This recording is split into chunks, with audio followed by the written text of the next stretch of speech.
Muy buenas tardes, estimadas y estimados colegas, estimadas y estimados estudiantes. Quiero agradecer el haber sido invitado a este seminario, El Buen Gobierno del Siglo XX. Agradecer a Alejandro Chanona y a Eduardo Robledo la invitación y agradecerles esta iniciativa innovadora, probablemente visionaria, que reactiva la relación entre la inteligencia social, que son los centros universitarios, y el poder político y la acción de gobierno. Agradezco haber estado presente desde el primer día y lo mucho que he aprendido de descripciones, análisis, explicaciones y propuestas.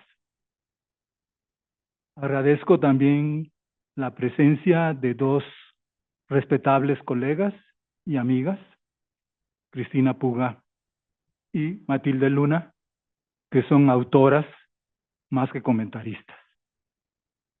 Agradezco particularmente la invitación por una condición y emoción personal, porque justamente en 1975 ingresé a la UNAM, a la Facultad de Ciencias Políticas y Sociales, como profesor de asignatura en el posgrado,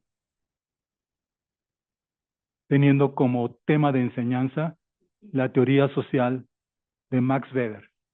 Y si lo toman irónicamente, fue un gran reto y un gran aprendizaje, porque entonces la idea dominante era el marxismo en todas sus formas y particularmente el althuseriano. Y entonces enseñar Max Weber, el exponente de la sociología burguesa, se hacía muy desafiante y muy retador la relación con colegas y estudiantes.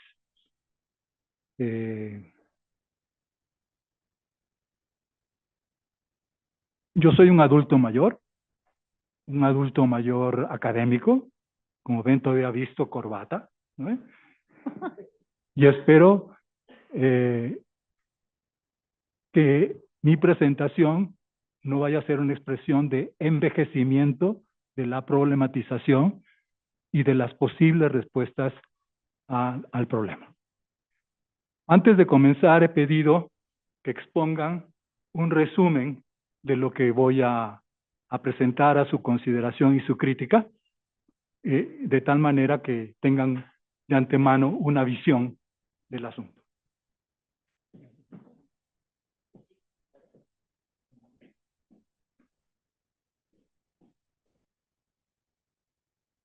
¿Las pone, por favor?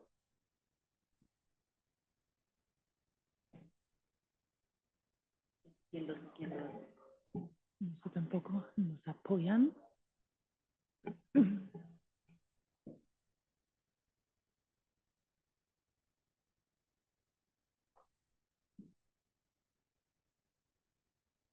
Tienen así un panorama de la exposición, de tal manera que si soy oscuro o desordenado, creo que esto puede ayudar. Sube, por favor. Sube la proyección. La cuestión de la gobernanza del siglo XXI plantea dos opciones de conocimiento.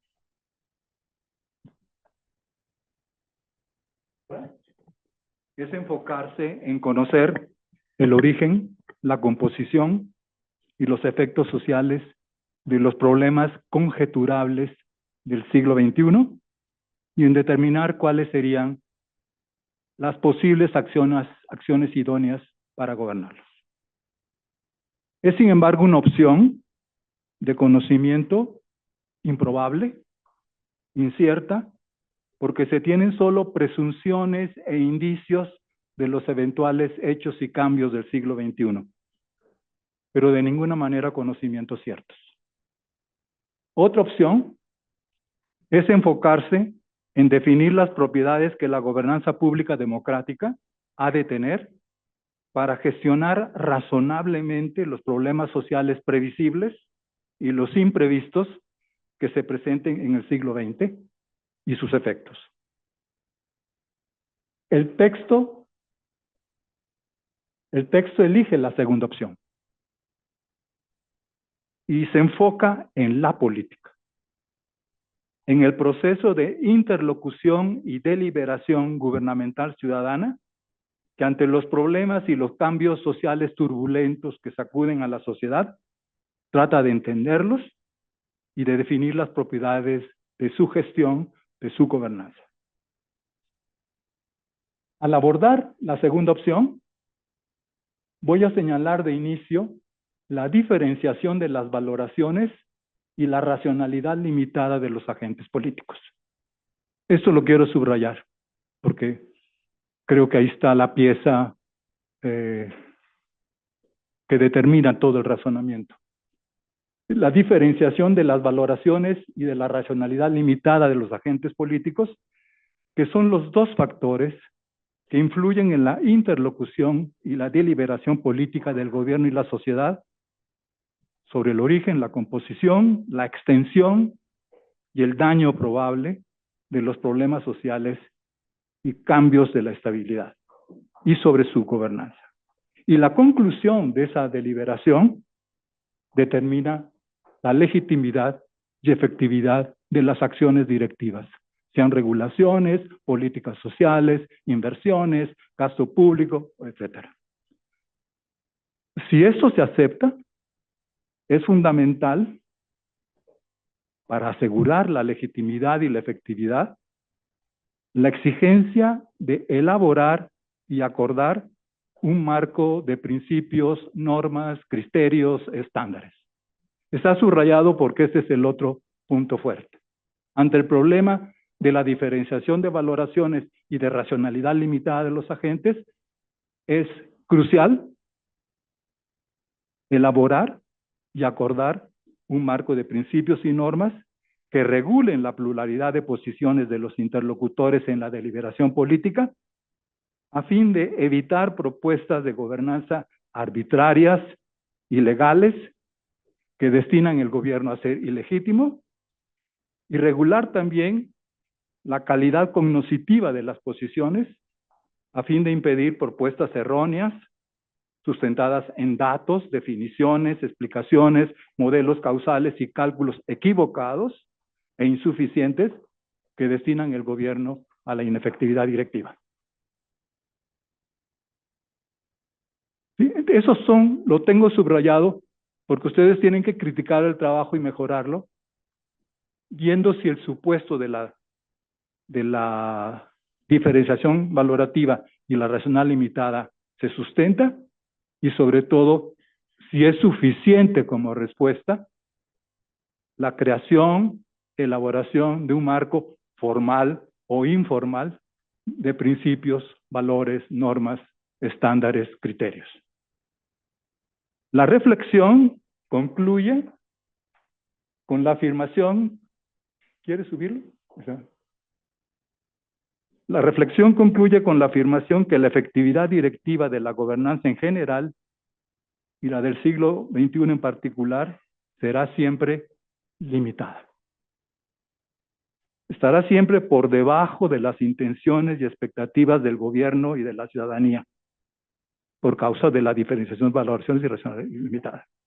Habrá siempre, con inteligencia artificial, con lo que todos ustedes quieran, habrá siempre una brecha entre los valores humanos irrenunciables que nos motivan y que originaron la constitución del Estado y los hechos concretos limitantes de la vida personal y asociada.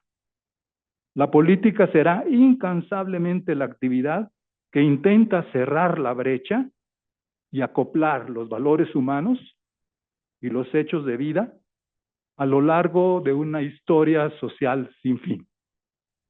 Como dice mi maestro Max Weber, la política es reintentar lo imposible. Dicho esto, entonces ya entro en detalle en la exposición.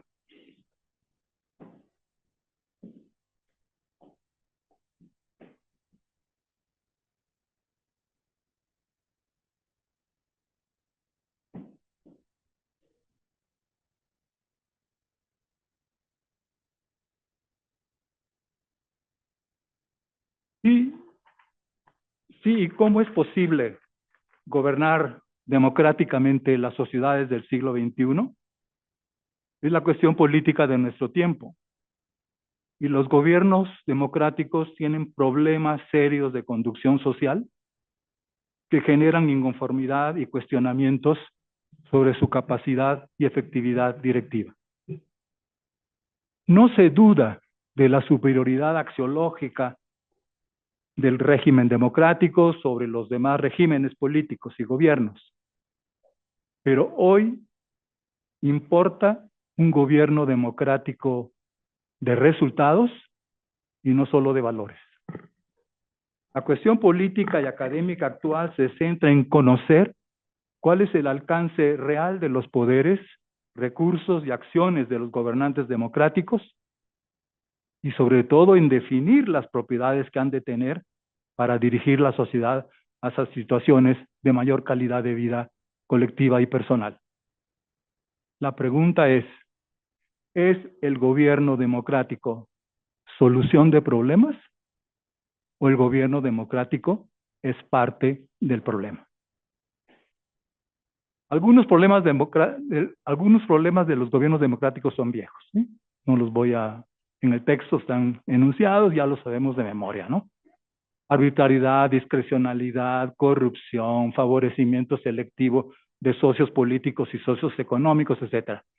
Y otros problemas son nuevos, causados por la complejidad del sistema social contemporáneo y por los cambios multicausales, multidimensionales y transterritoriales que sacuden y transforman las sociedades. Es extensa la lista de los problemas sociales y políticos del siglo XXI. Se han dicho varias veces aquí, aún también nuestra colega coordinadora nos los ha elencado, por cual prescindo de decirlos. La multicausalidad del origen de los problemas y los cambios sociales y la multidimensionalidad de su composición e interrelaciones y su transterritorialidad escapan a la simpleza de querer comprenderlos y explicarlos desde una sola perspectiva conceptual, jurídica, económica, politológica, histórica, sociológica. Y sobre todo escapan a la simpleza de pretender resolverlos solo con la acción del gobierno, o con la de los mercados, o con la de las organizaciones civiles.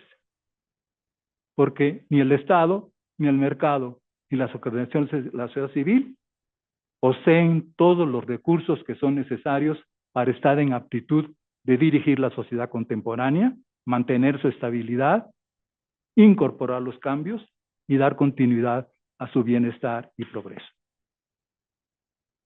Pero de todo este mundo de investigaciones muy finas en todos los países sobre el estado actual de la democracia, las investigaciones y opiniones destacan que la política que practican en la actualidad los partidos políticos y los medios de opinión de la democracia liberal, con sus pulsos de poder y sus visiones discrepantes y antagónicas de la sociedad en función de sus preferencias e intereses, la política es la causa de la debilidad directiva de la democracia, pues no contribuyen a conciliar las visiones y valoraciones diferentes sobre la agenda de gobierno, las leyes, las políticas públicas, etc. No me ha sido fácil decidir por dónde reflexionar este asunto, decidir el contenido temático de mi participación. Tenía que decidir entre la opción de analizar los principales problemas sociales previsibles del siglo XXI, que requerirán la intervención del gobierno y requerirán de la política, o la opción de analizar los principales problemas y defectos del gobierno democrático, que irresueltos afectarán sin duda la capacidad de gestionar esos problemas. He decidido la segunda opción. La opción de elaborar una prospectiva de los cambios y problemas del siglo XXI y señalar su gobernanza es sin duda la opción de conocimiento decisiva. Sin embargo, se trata de una opción en este momento irrealizable, porque no se pueden pronosticar con certeza los cambios, acontecimientos y problemas que se presentarán en los años venideros y por ende tampoco perfilar las acciones conducentes de su gestión. Algunos cambios de acontecimientos y problemas son previsibles, pero no todos. E ignoramos si entre los impredecibles se ubican los que determinarán la configuración futura de la sociedad humana y de su gobierno. Por esa razón, en vez de tratar de vaticinar y definir los problemas del siglo XXI, me enfocaré en las propiedades directivas de su gobernanza, en sus propiedades axiológicas, jurídicas, éticas y políticas que son esenciales para su legitimidad, y en sus propiedades lógicas, metodológicas, tecnológicas y gerenciales que son esenciales para su efectividad. Este enfoque es necesario y fundamental porque a no ser que corrijamos las conocidas deficiencias y fallas de legitimidad y efectividad de la gobernanza democrática y no se establezcan las condiciones que posibilitan sus propiedades esenciales, se puede prever que el gobierno y la ciudadanía del siglo XXI no podrán gobernar satisfactoriamente los problemas ni tampoco aprovechar satisfactoriamente las oportunidades. La decisión por la segunda opción obedece también a la consideración de dos riesgos de ingobernabilidad previsible, que es el debilitamiento de las democracias y el declive del orden geopolítico de los últimos 80 años. Pero prescindo de elaborar esto y me adelanto a otras cosas.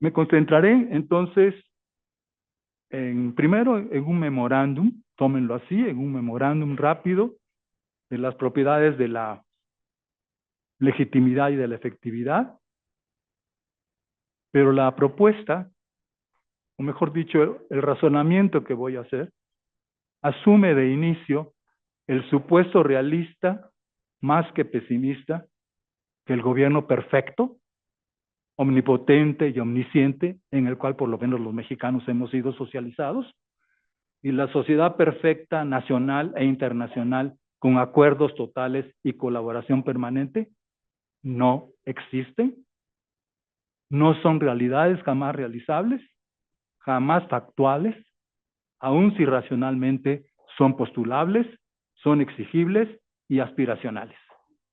Siempre viviremos la brecha entre los valores humanos que nos interpelan y los hechos que vivimos, que los delimitan y hasta los degeneran.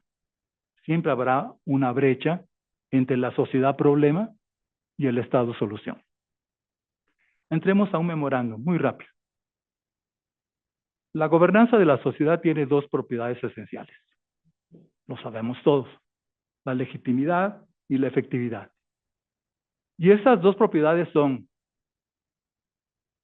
interdependientes y también son independientes.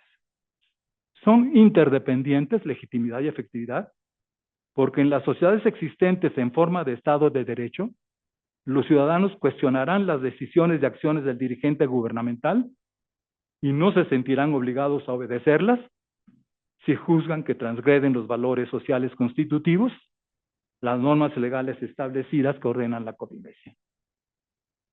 Pero son también independientes, porque sus lógicas de acción, las de la legitimidad y de la efectividad, son diferentes. Tienen objetivos, reglas y operaciones diversas. La legitimidad de la acción del gobierno está determinada por las normas jurídicas del Estado y las del etos social.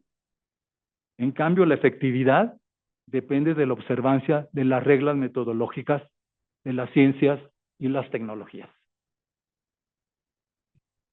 El análisis de la legitimidad de la gobernanza revela que tiene una causalidad binaria y una naturaleza binaria. La legitimidad tiene causas endógenas, que es la mala actuación de los gobiernos, ¿no? pero tiene causas exógenas, porque muchos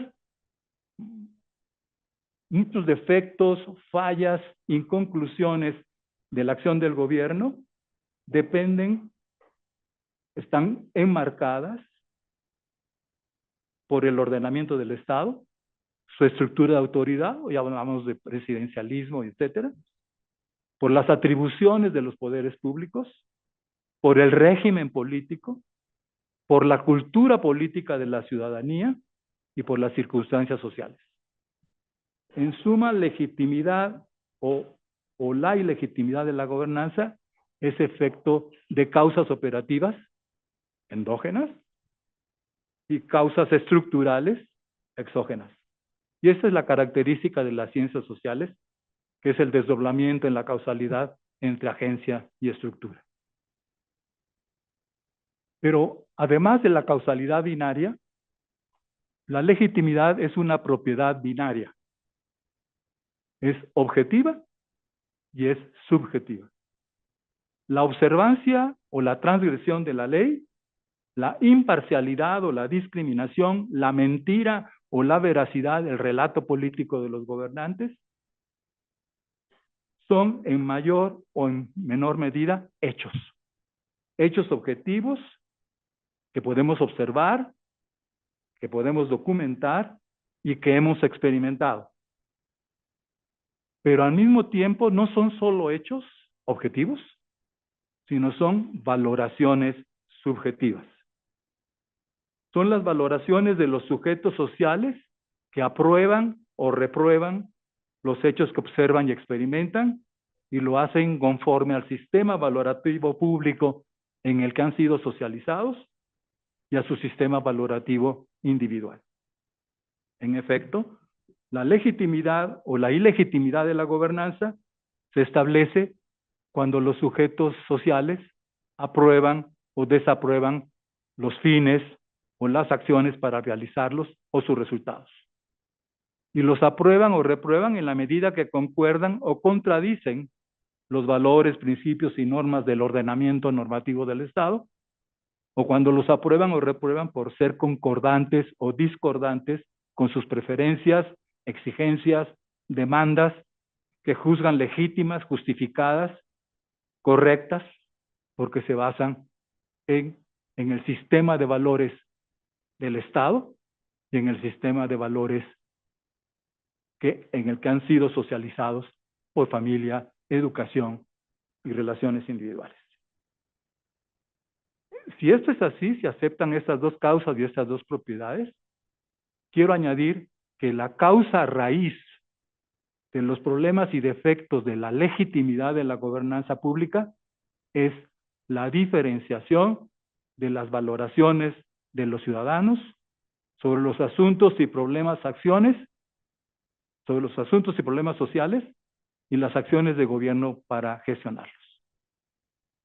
Es la condición que Max Weber denominó lúcidamente como politeísmo.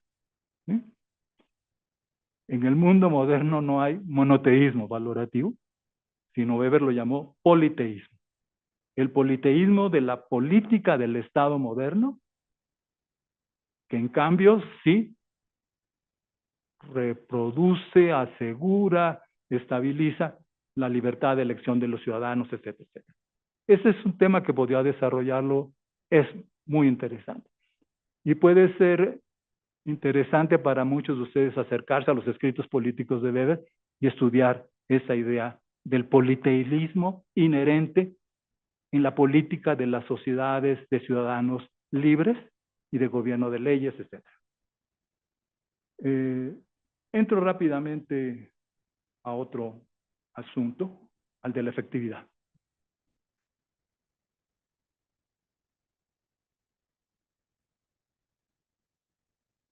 La efectividad de la gobernanza es una propiedad que implica legitimidad. ¿Okay? No hay gobernanza efectiva si no es gobernanza legítima. Pero la efectividad va más allá de la legitimidad. Los fines sociales intencionados por el dirigente gubernamental y ciudadano, y las acciones decididas para realizarlos pueden ser impecablemente legales, pero ser ineficaces, incapaces de realizar los fines sociales intencionados y hacerlos hechos sociales. Porque la efectividad tiene otra lógica y tiene otras normas. Se basa específicamente en datos, conceptos, explicaciones, modelos causales, cálculo de los efectos y costos de las acciones, estándares particulares de operaciones y productos, evaluaciones de los resultados y aprendizaje.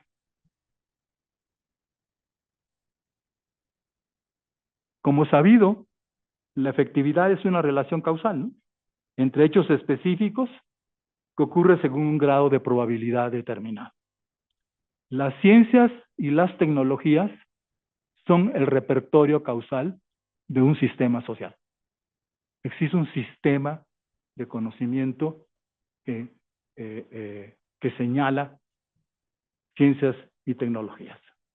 Sin embargo, en muchos asuntos y situaciones sociales son notorios los límites de racionalidad de los agentes humanos en sus análisis, diagnósticos, conjeturas causales, prospecciones y cálculos. En el ámbito público, la racionalidad es una, y no solo en el público, en el ámbito humano la racionalidad es limitada. Pero en el ámbito público, la racionalidad limitada tiene dos manifestaciones o dos niveles: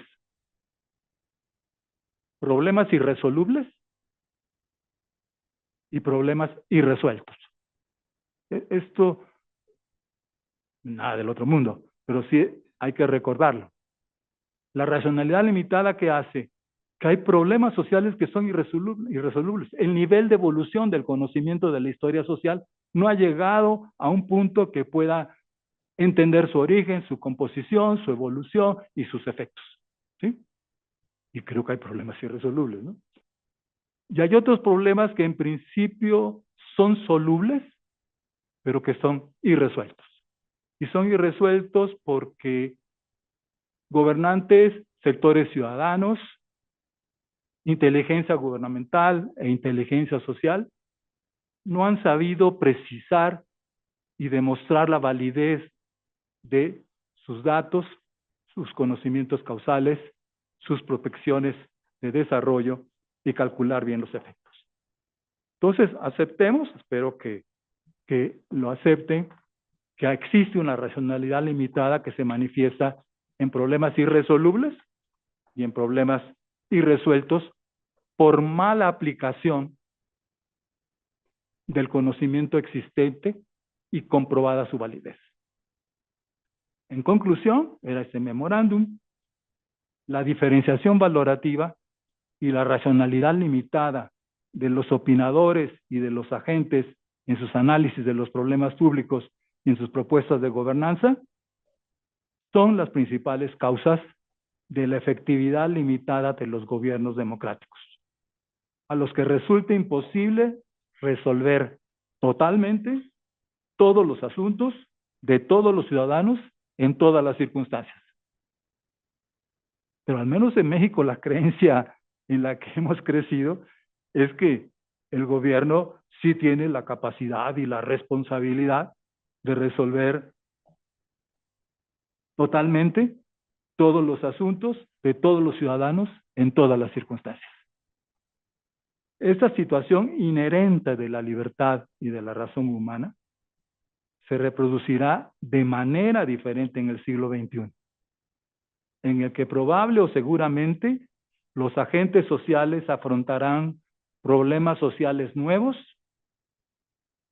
acaso más disruptivos, más nocivos, que no podrán ser resueltos satisfactoriamente ni por el poder gubernamental ni por la inteligencia social, aun si en el futuro previsible existirán extraordinarios avances cognitivos, tecnológicos, y seguramente se emprenderán y aprobarán innovaciones institucionales.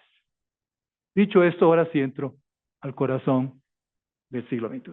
Entonces, ya entendieron mi supuesto, ¿no?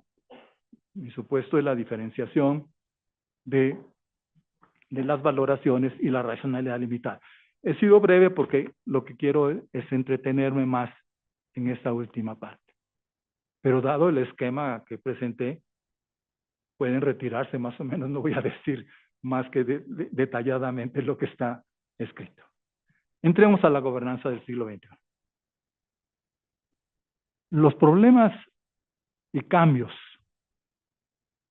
mejor dicho, los problemas que generarán los cambios sociales imprevistos del siglo XXI, o cambios previsibles, pero incontrolables, con sus eventuales efectos, podrán gobernarse más o menos satisfactoriamente a condición que el gobierno y la ciudadanía, a partir del ordenamiento normativo del Estado, a partir de ese ordenamiento, infieran las leyes que se consideran idóneas para normalizar los cambios sociales convulsivos y dar respuesta a sus efectos y problemas nuevos. Pero también a condición de que el gobierno y los ciudadanos, a partir de los resultados de las ciencias y tecnologías, infieran las acciones gubernamentales y sociales causalmente idóneas y efectivas para gestionar los problemas y los cambios. Aquí hay una cosa, y es posible inferir, porque la constitución axiológica del Estado y el sistema social científico-tecnológico son realidades racionales, ¿sí?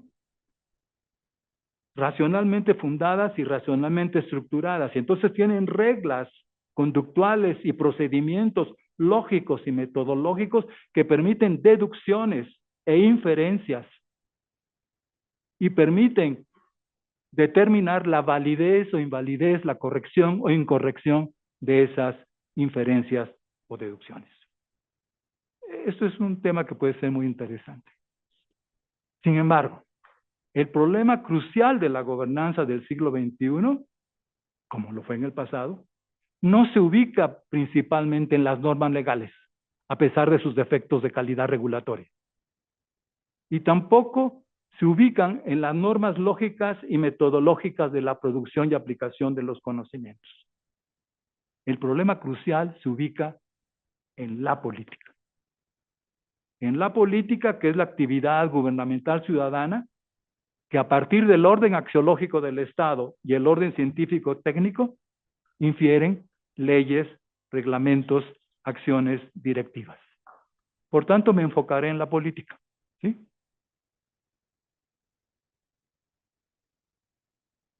Pero sí quiero decir cómo me voy a enfocar en la política. Asumo de inicio un conjunto de premisas o supuestos y un concepto de política del régimen democrático liberal en correspondencia con la conceptualización aceptada. Pero conceptualmente añado lo que acabo de decir, que la política que vamos a definir como la interlocución y elaboración, el principal problema de la política es lo que ya dije, ¿no? Voy a regresar a la diferenciación valorativa y la racionalidad limitada. ¿Cuáles son las premisas de mi concepto de política? Que son las premisas que la comunidad científica acepta hasta como lugares comunes. 1. La política es una actividad que se ejerce dentro del marco del ordenamiento normativo del Estado, que es el que estructura la sociedad actual, posibilita la convivencia y posibilita su progreso. 2. La política es la actividad que determina los fines y las acciones de la gobernanza de la sociedad. 3. ¿Por qué no se sientan? Créanme que estar subiendo y bajando a mí me hacen perder el hilo, ¿sí? Ni modo. Los adultos mayores somos así. Ok. Entonces, la política es una actividad que se ejerce dentro del marco del ordenamiento normativo del Estado, 2, es la actividad que determina los fines y las acciones de la gobernanza y las reformas del ordenamiento normativo. 3, la política democrática se distingue por la finalidad y la obligación de representar las posiciones que los ciudadanos libres tienen sobre los asuntos sociales de su interés y el interés general de la sociedad. 4, esto para mí es importante, es meollo pues de lo que voy a decir, la representación política. ¿Cómo se realiza la representación política? La representación política se realiza mediante la interlocución del dirigente gubernamental con los ciudadanos que tienen y manifiestan diferentes posiciones sobre las causas de los problemas sociales y las acciones para gestionarlos. Este es el punto. Política, para mí, afirmación cuestionable, es la interlocución y la deliberación del dirigente gubernamental y de los ciudadanos en el espacio público. Y quinto supuesto, la representación política no podrá ser jamás perfecta, por lo que ya dije, diferenciación de organizaciones y racionalidad limitada. Entonces, las premisas lógicamente te llevan a concluir que el proceso de interlocución y deliberación gubernamental ciudadana es el objeto o el foco de conocimiento fundamental de la política. Y es un objeto bidimensional porque comprende el proceso de interlocución y deliberación, así como de hecho se ejecuta, se desarrolla y concluye, y el proceso así como debería realizarse, desarrollarse y concluir. Sin embargo, todos sabemos, más ahora, que la interlocución y la deliberación democrática no es armónica, no es fácil, es tensa, es polémica, es antagónica. Tanto en el gobierno y sus funcionarios, tanto el gobierno y sus funcionarios como la clase política y los ciudadanos tienen intereses diferentes, preferencias diferentes en su interlocución sobre las materias públicas que les importan. Razón por la cual, si no son ingenuos, se comportan estratégicamente en sus intercambios y discusiones, en la interlocución y deliberación y decisión pública. Tratan de establecer relaciones de poder, o pulsos de poder, como se dice, a fin de que su interés particular, de un partido, de un gobernante, de un empresario, de una organización civil, de una localidad, de una comunidad, sea el dominante en la decisión del gobierno, o por lo menos no sea excluido o les implique costos inaceptables. Y por ello, al comportarse estratégicamente, defensiva y ofensivamente, tratan de ofrecer datos, conocimientos, argumentaciones, evidencias arregladas. Arregladas para promover y defender sus intereses. Esta situación es probable, seguramente se va a repetir y a extender en el siglo XXI por la previsible expansión de las libertades, por la previsible expansión de los conocimientos de los sujetos sociales, a consecuencia del visible desarrollo de los sistemas y dispositivos tecnológicos. Bueno,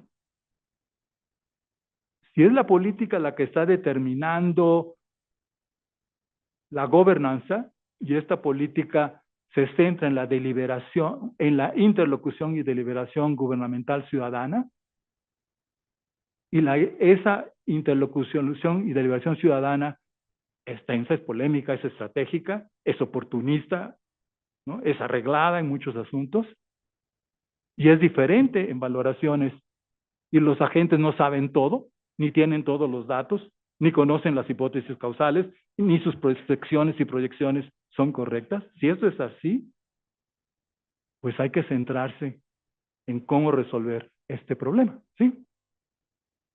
Para evitar las conductas que obstruyen la interlocución política y perjudican la legitimidad y efectividad de sus conclusiones, es lógico y es crucial elaborar y acordar un marco de valores, principios, normas y criterios que regulen el intercambio de opiniones, que regulen la discusión y la formación de los acuerdos entre el gobernante, los administradores públicos y los ciudadanos que participan en la deliberación pública. Y que además neutralicen, escogí deliberadamente este verbo, neutralicen las posiciones ilegales. Si han estado ustedes en negociaciones, saben que hay muchos grupos que están presentando posiciones ilegales, que neutralicen las posiciones ilegales y que neutralicen las opiniones y propuestas directivas infundadas por carecer de datos comprobables, modelos causales, cálculos sostenibles, etc. Obviamente, el marco de principios, criterios y normas exige que los sujetos políticos lo respeten en su interlocución y realistamente requieren un líder. Un líder que según las circunstancias y los asuntos puede ser el gobernante mismo, sobre todo si tiene credibilidad discursiva y autoridad intelectual y moral, o una organización ciudadana, una organización social respetada y confiable, que persuade sobre la importancia de las reglas, motiva la observancia y resguarda los principios del marco regulatorio. Otro tema que no voy a desarrollar, pero que lo enuncio. El marco regulatorio puede ser uno de los factores dialécticos, en el sentido estricto de dialéctico, del progreso de la historia y del progreso de la razón. Que al cuestionar y negar las propiedades negativas de la actividad política, de la participación ciudadana incluida, y de sus resultados distorsionados y contradictorios, abre el camino a propiedades más coherentes y compatibles con los valores y principios del Estado, con el concepto del Estado, de la política y de la democracia liberal. Ahora bien, el marco regulador también tiene dos dimensiones interdependientes.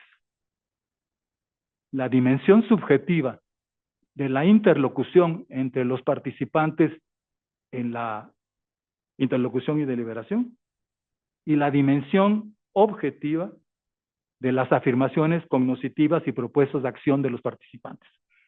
Quiero repetirlo por si no fui claro. En la interlocución y deliberación hay una dimensión subjetiva que es el diálogo entre los participantes. Y hay una dimensión objetiva de las afirmaciones cognitivas y prácticas que hacen los participantes. Las dos dimensiones, perdonen la falsa erudición, las dos dimensiones se inspiran en los valores y conceptos imperecederos de la democracia ateniense, en la isegoría y en la isonomía. En la isegoría como la igualdad de palabra de los ciudadanos en el ágora, le hace en el espacio público, y la isonomía, la igualdad de la ley, las mismas leyes para todos en la vida en común y en la deliberación pública particularmente. Recientemente, y esto para los jóvenes puede ser interesante, recientemente la extensión y la intensidad de la información y la comunicación de la sociedad, la generalización del uso de sus sistemas y dispositivos tecnológicos y la influencia de los sistemas y dispositivos informativos y la influencia que tienen estos sistemas y dispositivos en la formación y en la calificación de las opiniones, valoraciones y decisiones sobre el ámbito público, motivó el surgimiento de la ética discursiva. Y aquí está el buen Daniel, alumno de uno de los campeones de la ética discursiva, Jürgen Habermas, ¿no? Pero yo también, y seguramente tú también, Karl Otto Appel, ¿no? Que fueron fundamentales para decir, en este mundo cada vez más centrado en la información y la comunicación, las irregularidades no son solo económicas, las anomalías, los abusos no son solo económicos, sino son comunicativos, ¿no? falsedades, engaños, intimidaciones, lo que ustedes quieran. Entonces se requiere una ética discursiva. Del relato que te hacen los gobernantes, del relato que te hacen los partidos políticos, que te realcen los relatos que hacen los opinadores estrellas de los medios. Y esta ética valorativa exigió y validó los principios de racionalidad, libertad y equidad que han de regular la comunicación social y particularmente la deliberación política, a fin de que la política y la gobernanza pública, con su variedad de políticas, sea un producto genuino de razón pública. En el entendido que la expresión razón pública es de Rawls, que también está metido. Pero atención, españoles, mexicanos y latinoamericanos han trabajado y desarrollado investigaciones y productos muy fuertes en el campo de la ética discursiva. Yo coqueteo con este tema de la ética discursiva. ¿Cuál es la dimensión subjetiva? La dimensión subjetiva de este marco regulatorio que se propone refiere a las conductas de los interlocutores. Es la dimensión axiológica, que comprende normas de comportamiento que protegen y cuidan que en la interlocución se respeten el valor de la persona humana, la igualdad de sus libertades y derechos privados, su autonomía, su capacidad de conocimiento, reflexión, comunicación, cuestionamiento. Exige el respeto a la libertad de expresión y exposición de los sujetos dialogantes y deliberantes, aun si están manifestando defectos informativos y cognitivos, que se han de señalar, criticar y corregir. Y son prohibidas, evidentemente, las conductas de discriminación y de exclusión de sujetos, ciudadanos con todo el derecho a participar, la inequidad en el trato, unos tienen más ocasiones y tiempo para hablar, como los ponentes, ¿no? Y otros tienen menos ocasiones y tiempos para hablar, ¿no? Si ustedes han estado en esas reuniones, es terrible la inequidad. Se siente todo como armado, ya sabes quiénes van a hablar, cuánto tiempo van a hablar, qué van a decir, etcétera. Bueno, las conductas prohibidas son la discriminación, la exclusión de sujetos con derechos a participar, la desigualdad de ocasiones y tiempos de intervención, la intolerancia, no aceptas críticas, refutas sin razones las posiciones de los otros, la falsedad, mientes, engañas, el lenguaje ofensivo, el chantaje, la imposición de opiniones y conclusiones por personalidades o grupos poderosos e influyentes. En México diríamos apantallantes, ¿no? Y con capacidad de intimidación, de cooptación y de corrupción. Esa es la dimensión subjetiva. La dimensión objetiva del marco regulatorio no es axiológica, y eso lo está resolviendo por otro lado. La objetiva es fundamentalmente una dimensión cognitiva. Refiere a las propiedades lógicas y metodológicas que han de tener los conceptos, los datos, las interpretaciones, las explicaciones, las argumentaciones, las objeciones, las críticas, los cálculos, etc. La dimensión objetiva implica reglas de validez lógica y reglas de validez empírica. De validez lógica y empírica de los conocimientos que sustentan las opiniones, críticas y propuestas de los interlocutores. Por el contrario, los entendimientos y los acuerdos y compromisos son inviables todas las veces que los puntos de vista y valoraciones de los interlocutores contradigan los principios y normas del ordenamiento estatal de la sociedad y sus definiciones de los problemas sean contradictorias o incompletas y sus explicaciones sean incomprobables o sean falsas. o que sus propuestas de acción, como ocurre con mucha frecuencia, para resolver los problemas y normalizar los cambios, sean anhelos ilusorios, irrealizables, carentes de modelación causal y de un cálculo razonable de sus efectos y costos. Bueno, dicho esto, la democracia liberal está destinada a un desempeño político y gubernamental defectuoso y desmotivador en el ámbito subjetivo, siempre que la conducta de los sujetos políticos dialogantes transgredan los principios éticos y jurídicos que exigen una interlocución respetuosa e inclusiva. Y en el ámbito objetivo, siempre que los intereses particulares de los sujetos políticos se oculten y busquen justificarse con argumentaciones jurídicas y éticas artificiales e inconsistentes en el terreno de los valores públicos y exhiban su desinformación e ignorancia en el terreno de los hechos, con datos, explicaciones y opciones de acción equivocadas o absurdamente costosas. Esas dos posibilidades que son notorias en las deliberaciones del sistema político actual, pero que son inherentes en la conducta de los sujetos sociales, es previsible se mantengan e intensifiquen en el siglo XXI. Si las infracciones ocurren en los dos planos de la interlocución y deliberación pública, la democracia liberal puede ser un wishful thinking.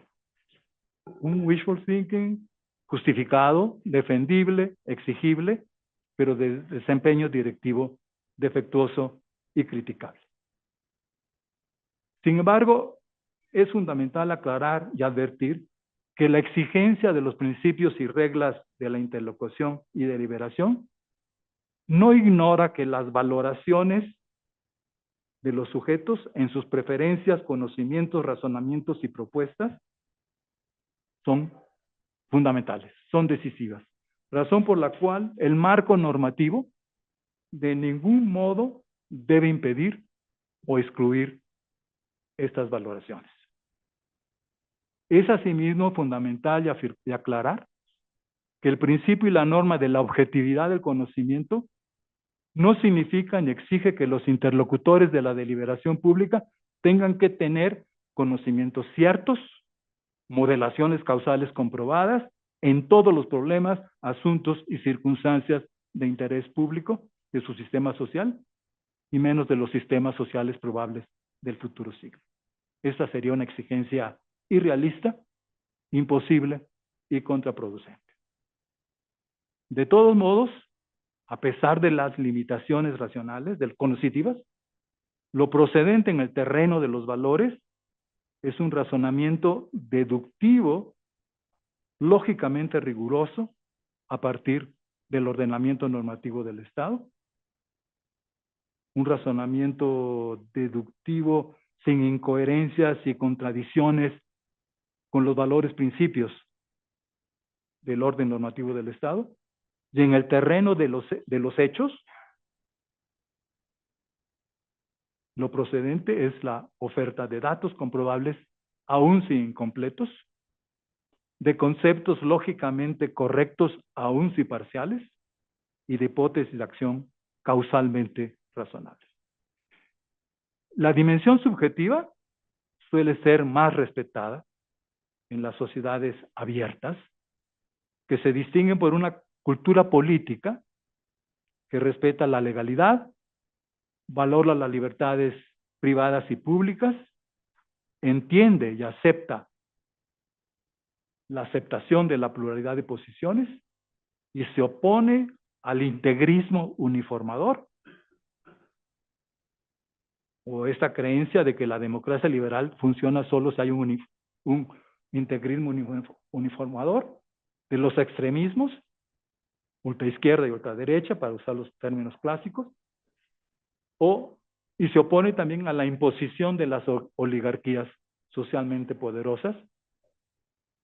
Y en esas sociedades, piensen en Europa, pero también tenemos 3 o 4 sociedades en América Latina ejemplares, existen anticuerpos intelectuales, valorativos, históricos, que defienden el orden liberal del Estado de Derecho y del gobierno democrático. Pero en contraste, la dimensión objetiva es lamentablemente la propiedad débil del gobierno de las democracias establecidas y de las recientes. Son numerosos los asuntos sociales en que las decisiones gubernamentales, las políticas públicas son todas decisiones de riesgo. Son decisiones de riesgo por sus limitaciones cognitivas y por la imposibilidad de armonizar la pluralidad de las posiciones.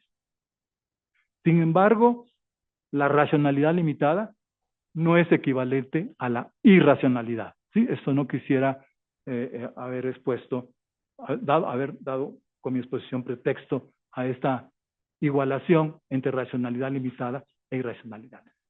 Hacemos una pequeña pausa para que los muchachos que tienen que ir a sus clases se retiren.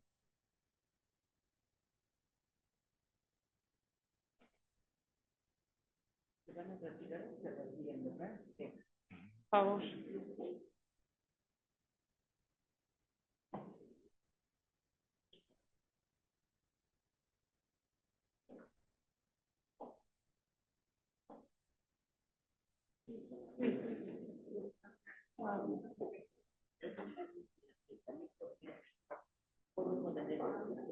No, porque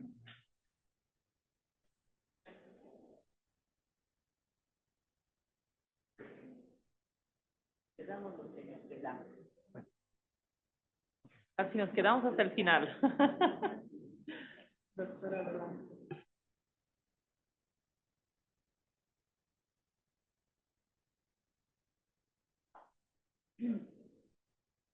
Muchas gracias a todas y a todos. Les pediría que quien más quiera decidirse que lo haga en no hay este segundo momento tiempo, para que podamos continuar, por favor. Bueno, no entiendo, esto ni modo. Es así. Bueno, los límites cognitivos de los agentes. Entonces, tenemos grandes sociedades donde la dimensión subjetiva es respetada. Y ahí está la raíz ganadora de las democracias liberales. Pero tenemos otras sociedades donde esta relación subjetiva no está consolidada. Pero el punto débil para mí sí es la dimensión objetiva. Los límites cognitivos de los agentes políticos y la pluralidad de sus valoraciones hacen que la democracia liberal no pueda sino tener resultados directivos limitados e insuficientes. Es previsible que esta débil situación directiva de los gobiernos democráticos esté destinada a reproducirse en ocasión de los cambios sociales imprevistos, turbulentos del siglo XXI. Y que probablemente se agrave porque las innovaciones disruptivas de los cambios y sus efectos multidimensionales provocarán el desconcierto gubernamental y ciudadano que al desconocer o conocer precariamente su origen, composición, dimensiones y efectos, van a incrementar la diferencia de opiniones, valoraciones, explicaciones, interpretaciones y propuestas de acción. La reacción defensiva previsible del sistema social y político ante la inconformidad y el fastidio por las complicaciones y la inconclusión de la difícil deliberación pública de la democracia liberal se presentará previsiblemente en el siglo XXI. Y entonces muchos sectores, con o sin razones, recurrirán a la gobernanza por el gobierno. Olvídate de la cogobernanza, ¿no? Debemos a la gobernanza por el gobierno, a exigir que el gobierno con sus facultades y poderes ponga orden en la deliberación desordenada y ponga fin a discusiones enredadas en emociones, intereses, prejuicios, bueno, que ustedes quieran. Y que en cambio el gobierno proceda a tomar la decisión procedente, aun si es de riesgo, para enfrentar las turbulencias de los cambios. Esta situación directiva, limitada y descompuesta que nos es conocida, es probable que se presente en el siglo XXI con otras modalidades y niveles, probablemente más inquietantes, y pueda dar paso a las llamadas democracias iliberales o a gobiernos autocráticos que deciden unipersonalmente lo que la sociedad debe ser y hacer y justifican, no científico-técnicamente, sino discursivamente, su decisión con una retórica persuasiva de masas. Para algunos intelectuales y políticos, la democracia liberal está destinada en las condiciones actuales y próximas a presentar deficiencias e insuficiencias directivas, pero yo creo que esto hay que acostumbrarnos a aceptar estas limitaciones, estas soluciones limitadas. Otros menos dramáticos, creo que muchos de los aquí presentes estamos, reconocemos que las libertades de los ciudadanos son irrenunciables y son inevitables las limitaciones de sus razonamientos. De modo que la democracia liberal auténtica está destinada a reconocer sus debilidades e intentar sin cesar la realización de los valores de la existencia humana, personal y asociada.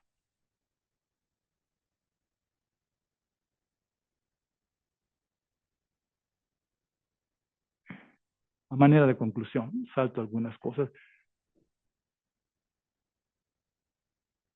Es incierta, ¿no? La sociedad humana del siglo XXI y la historia social siempre ha sido incierta. Se puede conjeturar el incremento de la complejidad del sistema social por la expansión de las libertades de los sujetos asociados y por la expansión de sus conocimientos con el respaldo de la inteligencia artificial. Pero se puede asimismo conjeturar que el acrecentamiento de la inteligencia humana, natural y artificial no significará la extinción de la pluralidad de los juicios de valor, ni la extinción de los límites de la razón de los gobernantes y ciudadanos. Tampoco impedirá que surjan una vez más gobiernos, corporaciones económicas y organizaciones sociales resueltas a restringir el campo de las libertades individuales, aumentar los controles de los sujetos asociados e idear otro concepto del Estado, el gobierno y la democracia. La sociedad existente en forma de Estado, no es una visión especulativa, ni un ensueño atractivo de la vida humana en sociedad. No es tampoco de ninguna manera una realidad a desaparecer según las viejas tesis de la extinción del Estado. El Estado es una realidad que la inteligencia social construyó y constituyó mitos, religiones, filosofías, ciencias. Y la construyó el Estado y lo constituyó a lo largo de los siglos para determinar los valores centrales de la existencia humana y para cerrar la brecha entre los valores y los hechos, entre los valores que se consideran inherentes a los seres humanos y dan sentido a sus vidas, esfuerzos, y los hechos que delimitan y frustran los proyectos y aspiraciones de los humanos. Para reducir el desfase entre los valores humanos irrenunciables, reconocidos, respetados y resguardados por el Estado, y los hechos limitantes de nuestra vida humana, no hay más opción que ser congruentes con la valoración racional de la persona humana y no renunciar a recuperar la significación pública de la política y las condiciones que la hacen posible. Los consensos básicos de la convivencia. Tradicionalmente lo llamamos el pacto social, ¿se acuerdan? Creo que esta es nuestra responsabilidad, pero es más la responsabilidad de las nuevas generaciones ante las viejas generaciones como soy yo. Esa es una responsabilidad personal, académica y cívica, convencidos en el valor del Estado de Derecho y de la democracia liberal, y convencidos que la opción de estados totalitarios y gobiernos autocráticos, teocráticos, plutocráticos, oclocráticos, dilatan la brecha entre los valores humanos y los hechos humanos, y la brecha se vuelve más sombría, más amplia y vejatoria. Pues esto es lo que quería comentarles.